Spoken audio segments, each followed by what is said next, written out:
پیارے دوستو، آج کی ویڈیو ایک ایسی نیک لڑکی کی کہانی ہے جو حافظہ قرآن تھی، تہجد گزار تھی اور محرم الحرام کے 10 دن روزے رکھتی تھی، مگر اس کے باوجود وہ ایک خوفناک انجام کا شکار ہوئی۔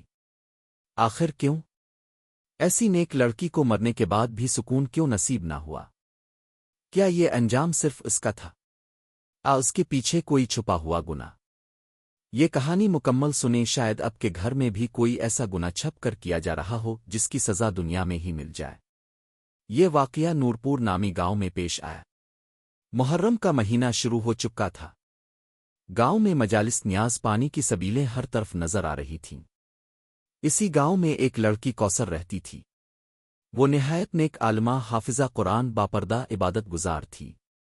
اس نے مدرسہ کھول رکھا تھا اور بچوں کو مفت تعلیم دیتی تھی۔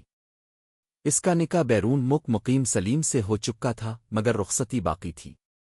وہ نہ اس سے بات کرتی نہ ملاقات، صرف دین پر سختی سے کاربند تھی۔ محرم کا مہینہ آیا تو کوثر نے پہلے کی طرح روزے، تہجد، مجالس کا اہتمام شروع کیا۔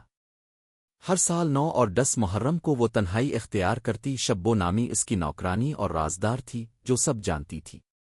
9 محرم کی رات دونوں میں خفیہ بات چیت ہوئی۔ کل کے لیے سب تیاری مکمل تھی، لیکن کس بات کی تیاری؟ 10 محرم کی صبح کوثر نہ اٹھی۔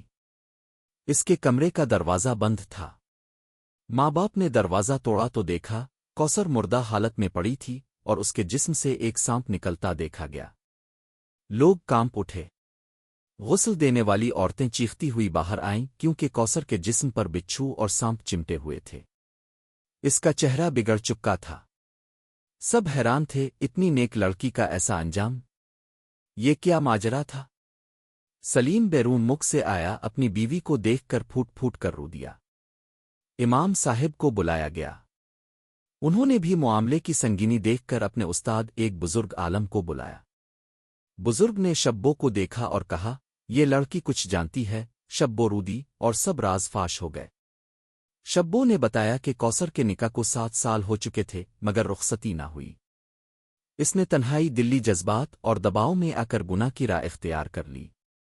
وہ محرم میں روزے کا جھوٹا دعویٰ کرتی، کھانے پینے کا سامان چھپاتی اور مجالس کے بہانے گاؤں کے باہر غیر مردوں سے ملاقات کرتی۔ شبو ان ملاقاتوں میں مدد دیتی تھی۔ شبو نے روتے ہوئے کہا، آج میں ڈر گئی ہوں، اگر کل کو میرے ساتھ بھی ایسا ہو گیا۔ بزرگ عالم نے سب کو جمع کر کے کہا، نکاح ایک پاک رشتہ ہے، مگر ہم لوگ رخصتی میں دیر کرتے ہیں۔ جوان لڑکیاں گناہوں کی طرف جاتی ہے۔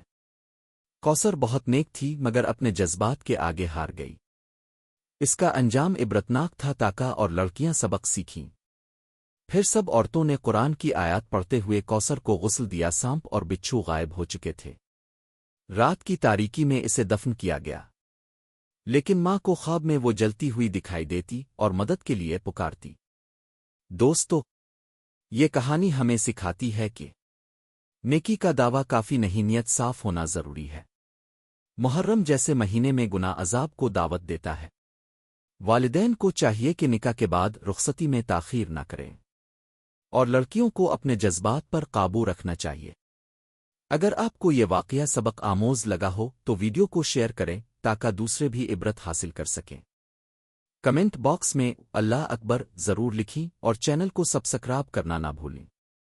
جزاکم اللہ خیر۔